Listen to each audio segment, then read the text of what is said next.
तो international relations के context में एक इम्पॉर्टेंट न्यूज़ आई है। हाल ही में क्या हुआ है कि रशिया में एक रशियन लेजिस्लेशन लाया गया है व्लादिमीर पुतिन के द्वारा। तो रशियन प्रेसिडेंट ने क्या किया है कि इस लेजिस्लेशन को साइन किया है। अब ये लेजिस्लेशन क्या करेगा कि इनको अलाउ करेगा और ये 2036 तक अब सत्ता में बने रह सकते हैं। रशियन लीडर जो है वो ऑलरेडी सत्ता में बने हुए हैं। एट प्रेजेंट उनकी एज 68 ईयर ओल्ड है।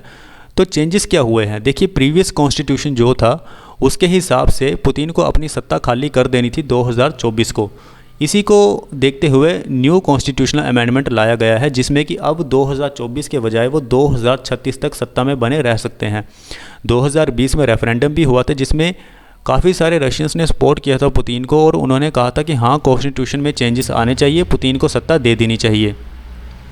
Article 81 of the Russian constitution ये कहता है कि एक पर्सन जो है वो 2 से ज़्यादा बार प्रेसिडेंट नहीं बन सकता। उसी हिसाब से 2024 को कार्यकाल पुतिन का पूरा होना था क्योंकि वो पहले इलेक्ट किए गए थे 2012 में, फिर इलेक्ट किए गए 2018 में। अब 2024 को उनका कार्यकाल समाप्त होता है और उसके बाद किसी दूसरे इंसान को प्रेसिडेंट बनाया जाना था।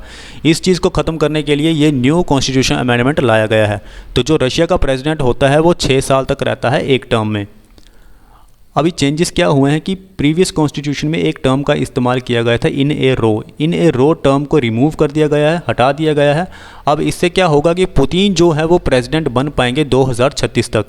देखिए इसके लिए 2020 में जैसे मैंने आपको बताया कि रेफरेंडम हुआ था, उसमें 79% ऑफ द वोटर्स ने सपोर्ट किया था कि यस कॉन्स्टिट्यूशन में चेंजेस होने चाहिए। तो इसलिए ये अमेंडमेंट आया है और इस अमेंडमेंट्स ने क्या किया है कि एडवाइजरी बॉडीज़ जो होती हैं उसकी पावर को और भी बढ़ा दिया है, स्टेट काउंसिल की पावर्स को भी बढ़ा दिया गया है, या इनडायरेक्टली बोलूँ कि जो पावर है उसे सेंट्रलाइज्ड कर लिया गया है। पुतिन ने अपने हाथों में सत्ता को हासिल कर लिया है।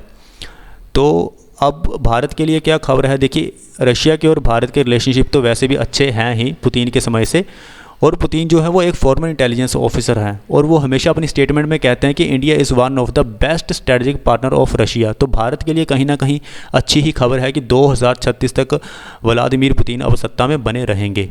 सो thank you very much and please subscribe our YouTube channel. Thank